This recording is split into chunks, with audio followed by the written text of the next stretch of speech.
در دمشق مسائل بازگردانی شهروندان تاجیکستان از سوریه بررسی شد. ولادیمیر پوتین رئیس جمهوری روسیه فرمان جلب شهروندان خارجی به صف ارتش روسیه را امضا کرد. ملاقات محتوایش مخفی یتیموف و تاشیف درباره مرز در دوشنبه. دعوای وزارت معارف روسیه صف دانشجویان خارجی در روسیه می افزاید. دیروز در دمشق پایتخت سوریه مسائل بازگشت شهروندان تاجیکستان از سوریه به زادگاهشان بررسی شد. سفیر تاجیکستان در کویت زبیدالله زبیدزاده با یک سفر کاری به پایتخت سوریه رفت. بنا به اطلاع وزارت امور خارجه تاجیکستان، دیپلمات تاجیک در دمشق با محمد خالد رحمون وزیر امور داخلی سوریه ملاقات کرده است. در این دیدار جانب‌ها مسائل بازگشت شهروندان تاجیکستان به زادگاهشان را بررسی کرده‌اند.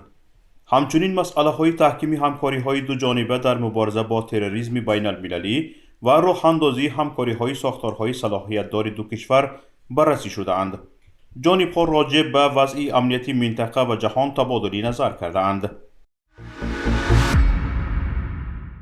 پرزیدنت روسیه ولادیمیر پوتین روز 14 نوامبر درباره ترتیب ادای خدمت شهروندان خارجی در قوه‌های مسلح روسیه امر به امضا رسانید.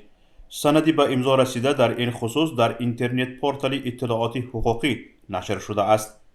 موافق این امر پوتین به مقررات درباره ترتیب ادای خدمت که 16 سپتامبر سال 1999 با امر پرزیدنت روسیه تصدیق شده بود، تغییرات وارد کرده می شود.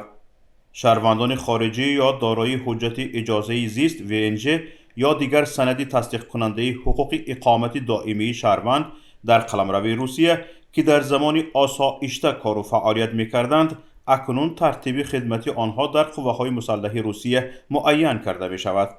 قبلا روز 30 سپتامبر ولادیمیر پوتین امر دیگری را به امضا رسانیده بود که موافق آن شهروندان خارجی و شخصان بی‌شهروندی که درباره ادای خدمت حربی در قوه‌های مسلح روسیه قرارداد بستند می توانند با ترتیب ساده شده شهروندی روسیه را گیرند. اکنون بعد فرمان نو خارجیان نیز به مثل روسیگی ها برای خدمت در ارتش روسیه می توانند قرارداد امضا کنند. روسیگی های دارای دو شهروندی نیز به خدمت حتمی حربی دعوت می شوند. این هم در حالی است که ماه سپتامبر سال جاری سفارت تاجیکستان در روسیه شهروندان تاجیکستان را که در شهرهای این کشور کار و زندگی می کردند آگاه کرده بود که برای اشتراک در عملیات حربی در قلمرو کشورهای خارجی جوابگری جنایتی پیش بینی شده است. ملاقات نوبتی هیئت‌های حکومت تاجیکستان و قرقیزستان عاید به معین کنی و علامتگذاری مرز دولتی تاجیکستان قرقیزستان یک روز پیش 14 نوامبر در دوشنبه برگزار شد. این نشست تحت ریاست رئیس کمیته دولتی امنیت ملی تاجیکستان سیمومین یتیموف و رئیس کمیته دولتی امنیت ملی قرقیزستان قمچیبک تاشیف برگزار شد. در جنبسته ملاقات پروتکل داخلدار به امضا رسید. طرفها به موافقه رسیدند که ملاقات نوبتی در قلمرو جمهوری قرقیزستان برگزار شود. جزئیات دیگری این ملاقات اعلام نشده است. تاجیکستان و قرقیزستان سالها باز برای تعیین و نشانه‌گذاری مرز جنجال دارند. از تقریباً 1000 کیلومتر سرحد دو کشور بخش از آن نامعین است. در درگیری روزهای 14 تا 17 سپتامبر امسال از دو طرف 10 کس کشته و صدها نفر زخمی شدند. شماره دانشجویان خارجی به دعوای وزارت معارف روسیه در این کشور طی سالهای آخر افزایش یافته، متناسباً تعداد جایهای بوجوی برای شهروندان کشورهای دیگر نیز زیاد کرده شده است.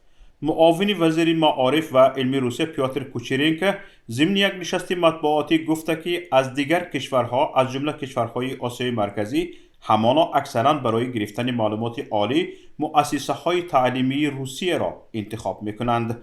تعداد بیشتری داوطلب‌ها از اوکراین، بلاروس، قزاقستان، ازبکستان و تاجیکستان به دانشگاه‌های روسیه وارد می‌شوند. کوچرینکو افزوده است که روسیه از روی شماره دانشجویان خارجی در بین کشورهای جهان در جای هفتم قرار دارد.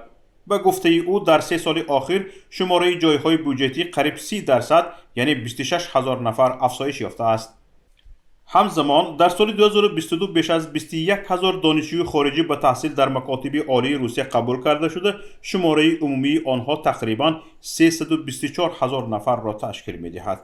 این در حالی است که اخیراً بعد سرشوی جنگ روسیه با اوکراین نه فقط دانشجویان خارجی بلکه هزارها دانشجویان قابل خدمت روسیه کشورشان را ترک گفتند. تعداد خواهشمندان تحصیل در روسیه هم کاهش می‌یابند.